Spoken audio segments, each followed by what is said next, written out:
ఆలోచన తప్ప ప్రజల్ని ఎప్పుడూ కాపాడాలన్న ఆలోచన లేదు.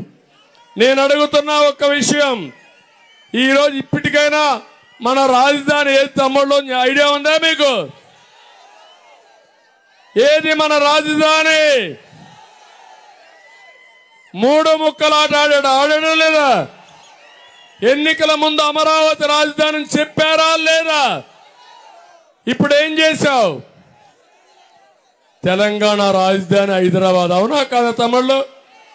దూసుకుపోతా ఉందా లేదా? అది ఈరోజు నేను చూస్తే నేను హైదరాబాద్ కంటే మించిన రాజధాని కట్టాలని అమరావతి నామకరణం చేసి రైతులే స్వచ్ఛందంగా ముందుకొచ్చి 35,000 ఎకరాలు ఇచ్చారు. అది కానీ పూర్తయి ఉంటే 10,000 ఎకరాలు ప్రభుత్వం దగ్గర ఉంది. 10,000 ఎకరాలు అమ్ముకుంటే ఎకరా 30 కోట్లు అమ్మితే 3 లక్షల కోట్ల రూపాయల ఆస్తి. 3 లక్షల కోట్ల రూపాయల ఆస్తిని నాశనం చేసి నేను బటన్ నొక్కా 2,75,000 కోట్లు వేశానన్నావు. నువ్వు 2,75,000 కోట్లు వేశావు. 13 లక్షల కోట్ల రూపాయలు అప్పు చేశావు. ఎక్కడికి పోయిందని అడుగుతున్నా. ఏం సమాధానం ఉందా తమ్ముళ్ళు అని అడుగుతున్నా. అప్పు ఎవరు కట్టాలి? మీరే కదా అప్పు కట్టేది. మీరే ఆయన కడతాడా?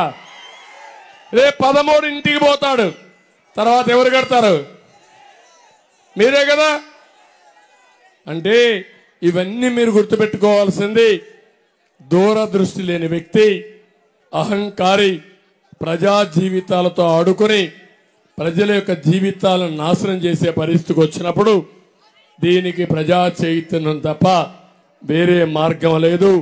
అందుకే నేను మిమ్మల్ని అందరినీ ఒకటే కోరుతున్నా, మళ్ళీ పట్టుదలగా పనిచేస్తా, రాత్రింబగుళ్ళు పనిచేస్తా. నాకు అనుభవం ఉంది, నాకు ఒక బ్రాండ్ ఇమేజ్ ఉంది. సిబిఎన్ అంటే అభివృద్ధి, అవునా కాదా అని మిమ్మల్ని అడుగుతున్నా. చేసిన చరిత్ర ఉంది, అవునా కాదా? అందుకే నేను కంకణం కట్టుకొని పనిచేస్తా. ఇప్పుడే మీ అందరికి ఒకటి హామీ ఇస్తున్నా, ఈ రాష్ట్రాన్ని మళ్ళీ నెంబర్ 1గా చేయడం నా జీవితాశయం.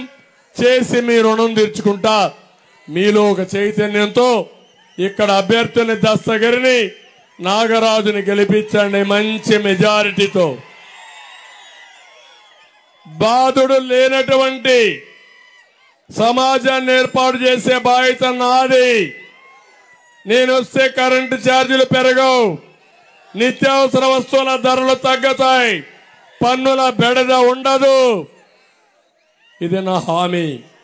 మీ ఊర్లోనే కరెంటు ఉత్పత్తి చేసుకుని, మీ ఊర్లోనే కరెంటు వాడుకుని, మీ కరెంటు మిగిలితే ప్రభుత్వానికి ఇచ్చే విధానం తీసుకొస్తానని మీ అందరికి తెలియజేస్తున్నా.